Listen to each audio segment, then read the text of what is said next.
Assalamualaikum warahmatullahi wabarakatuh. Selamat datang. Pastikan Anda siap untuk belajar dan pasti bisa. Oke. Sekarang kita akan membahas kekongruenan dan kesebangunan. Ya, jadi yang pertama kita bahas pengertian kongruen dan sebangun. Mari kita lihat dulu transformasi, masih ingat? Ini pencerminan. Apa hubungannya dengan transformasi? Kita lihat yang pertama, kalau pencerminan itu benda dengan bayangannya kan sama. Nah, itu maka berarti benda dengan hasil pencerminannya adalah kongruen. Ya. Lalu yang kedua, translasi juga begitu juga. Benda sudah digeser masih tetap sama, jadi benda semula dengan hasil translasinya adalah kongruen, sama bentuknya, sama ukurannya. Yang ketiga, rotasi sama juga begitu, masih tetap ukuran dan bentuknya sama. Berarti benda dengan hasil rotasinya adalah kongruen. Nah, yang tiga transformasi itu menghasilkan yang kongruen, maka yang keempat dilatasi. Masih ingat dilatasi? Nah, ini beda. Kalau dilatasi di sini yang sama adalah bentuknya, maka ini sebangun. Ya, yang tadi kongruen, maka yang ini sebangun. Jadi hanya ukurannya yang berbeda. Nah, sekarang untuk mudahnya, untuk membedakan antara kongruen dan sebangun, jadi lihat ciri-cirinya. Kalau kongruen bentuknya sama, ukurannya juga sama, ya. Lambang kongruen, makanya ini kongruen disebut sama dan sebangun, ya. Lambangnya begini, sama dengan lambang sebangun. Ini lambang kongruen. Sedangkan kalau sebangun, itu yang sama hanya bentuknya, ukurannya bisa sama, bisa juga beda. Ya, yang jelas di sini lambangnya hanya ini, jadi lambang sebangun. Oke, itu. Sekarang untuk lebih jelasnya, ini ada beberapa bangun datar dari segi 3, segi 4, dan seterusnya, segi 5, dan sebagainya. Ini kalau memang paham, nanti silakan cari sebanyak-banyaknya. Di sini dikasih contohnya satu. Ya, contohnya di sini dari yang pertama saja nih, bangun A. Ini kalian sudah lihat sendiri, mirip. Bukan hanya mirip, memang sama bentuknya dengan bangun H, sama juga dengan bangun K, tapi ukurannya sama dengan H. Jadi bangun A itu adalah kongruen dengan bangun H. Nah, silakan kalian cari sendiri sebanyak-banyaknya dari bangun ini maupun yang lain-lainnya. Sedangkan yang kedua ini pasangan yang sebangun. Ini Ibu kasih contoh lagi dari yang bangun A lagi tadi. Ini bentuknya sama dengan K, tapi ukurannya beda. Jadi kalau A dengan K itu sebangun. Ya. Udah, silakan cari sebanyak yang bisa kamu temukan. Berarti sudah mengerti. Sekarang tinggal kita teruskan khusus yang kongruen dulu ya. Ini kita bahas yang khusus yang kongruen. Nanti kalau keburu yang sebangun, sekarang kongruen dulu, yaitu sama dan sebangun.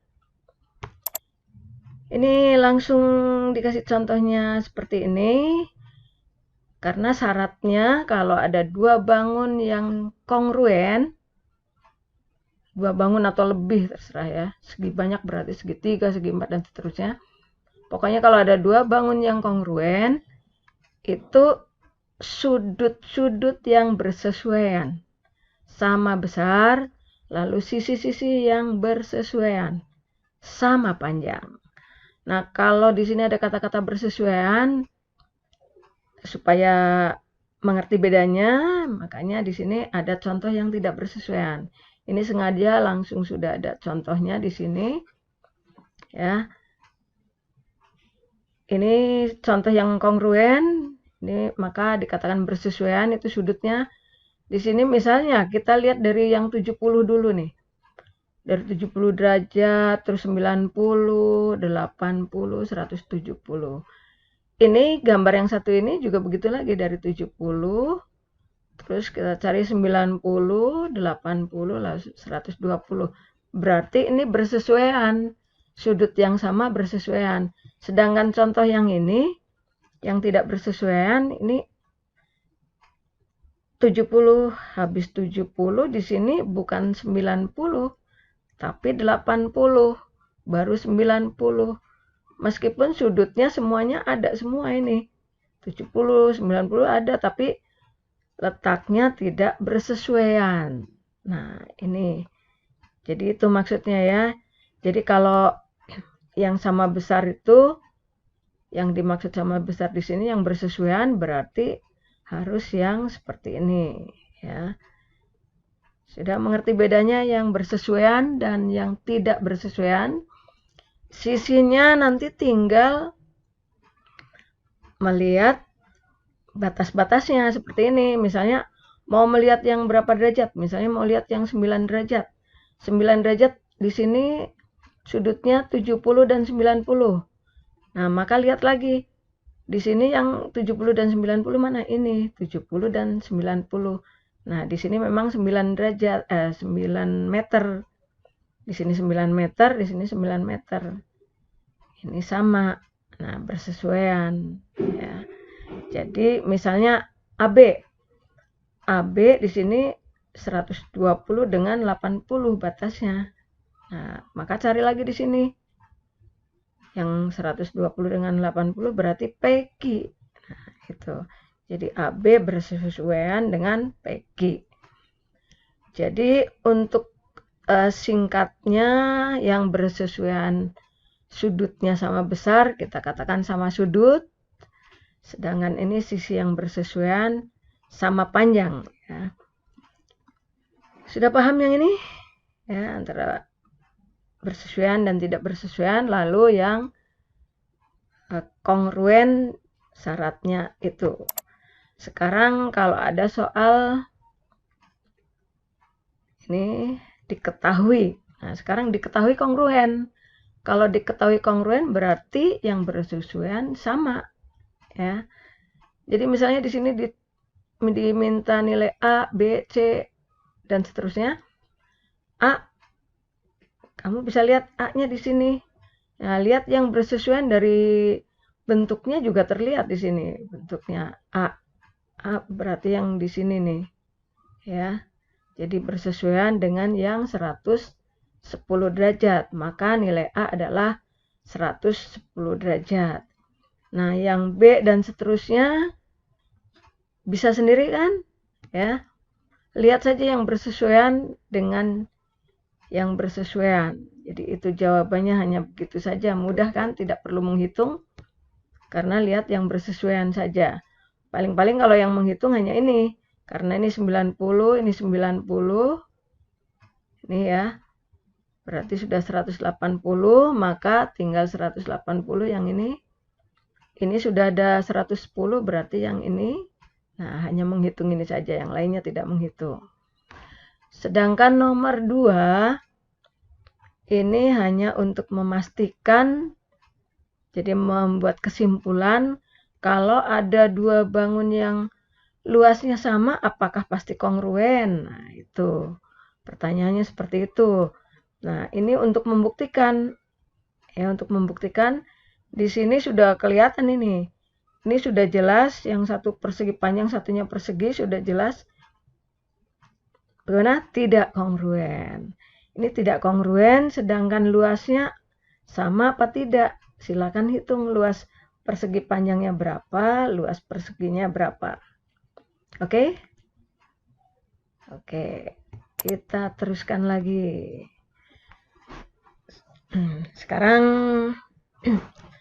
tinggal yang khusus segitiga. Ya. Tadi yang sebangun itu segi berapapun. Ya, sekarang segitiga. Nah, kalau ada segitiga yang kongruen, Ini mudahnya ya 2 gitu, 2 segitiga yang kongruen.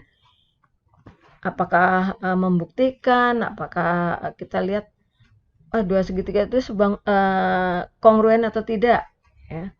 Itu cukup melihat, ini contoh yang ini untuk contoh, nanti yang dihafalkan cukup ini aja deh, ya.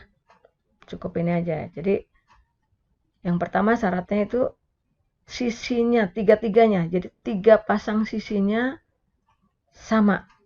Ya, yang pertama 3 pasang sisinya terbukti sama. Nah, seperti ini nih sudah diketahui semua. Yang tandanya sama berarti sama kan. Ini dengan ini gitu ya. Nih, AC dengan PR nih, yang ini. Berarti ini nih, yang ini. Lalu AB dengan PQ. Ini sudah terlihat tandanya sama. Yang jelas tiga-tiganya sama, jadi 3 pasang sisinya sama. Jadi ingat, yang pertama sisinya tiga-tiganya. Lalu yang nomor 2. Yang nomor 2, kalau sisinya yang sama ada 2 pasang, ini sisinya yang sama ada 2 pasang, maka harus ada satu sudut yang diapit. Jadi ini diapit. Jadi seperti ini contohnya nih. Sisi, terus sudut, sisi. Jadi sudutnya diapit. Jadi syaratnya begitu. Yang pertama tadi sisi tiga-tiganya. Jadi 3 pasang sisi. Lalu kalau sisinya 2 pasang, maka harus ada 1 pasang sudut yang diapit. Sudah bisa membedakan? Sekarang yang ketiga. Yang ketiga ini 2 macam karena boleh begini. Yang jelas tadi kan sisi tiga-tiganya, sisinya 2, satunya diapit. Nah, sekarang kalau sisinya hanya 1, nih sisinya hanya 1, diapit bisa. Ini contoh yang diapit, nih. Tidak diapit juga bisa. Ini yang penting kalau ada 1 sisi berarti harus ada 2 sudut.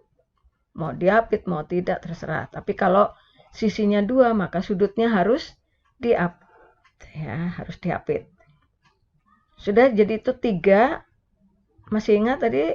Ya, mengingatnya gampang ya. Sisi tiga-tiganya, sisinya 2, 1 sudut diapit. Kalau sisinya 1, sudutnya 2. Boleh diapit, boleh tidak.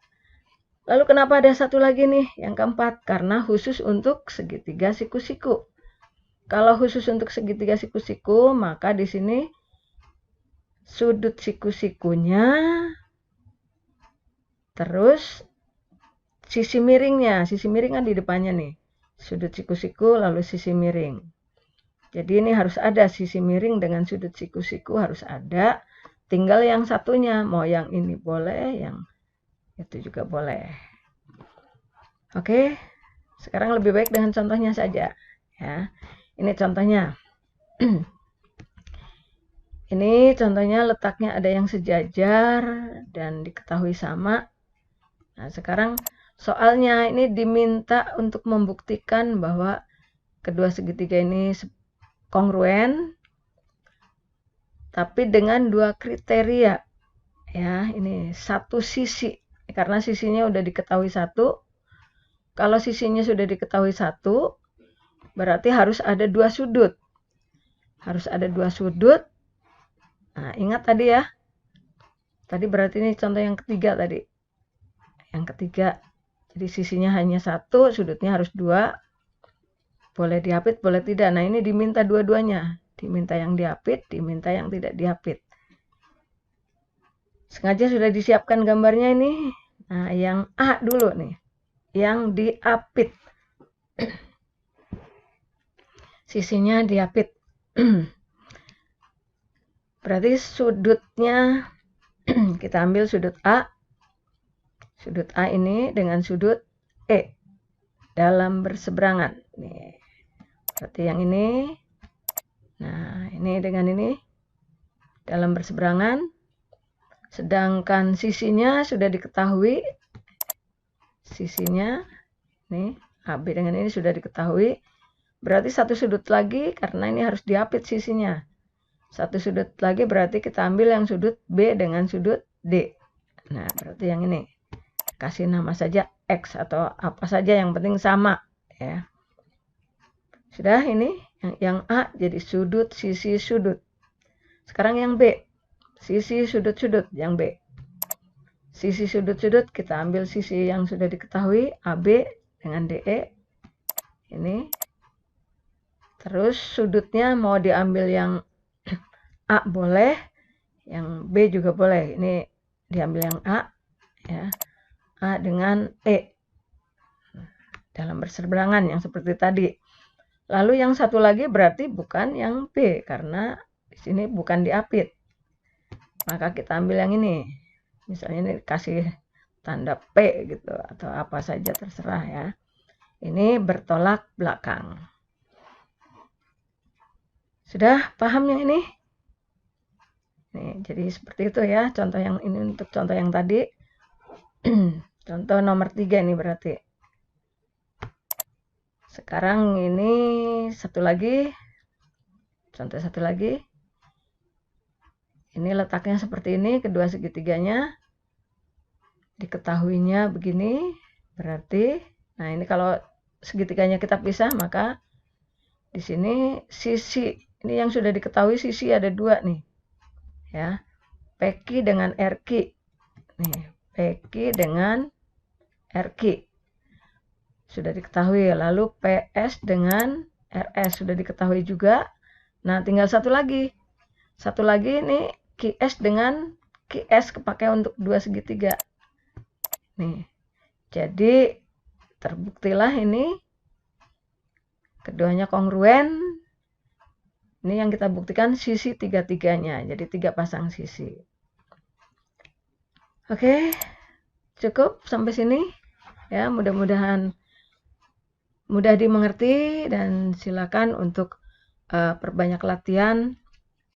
Dan terima kasih. Wassalamualaikum warahmatullahi wabarakatuh.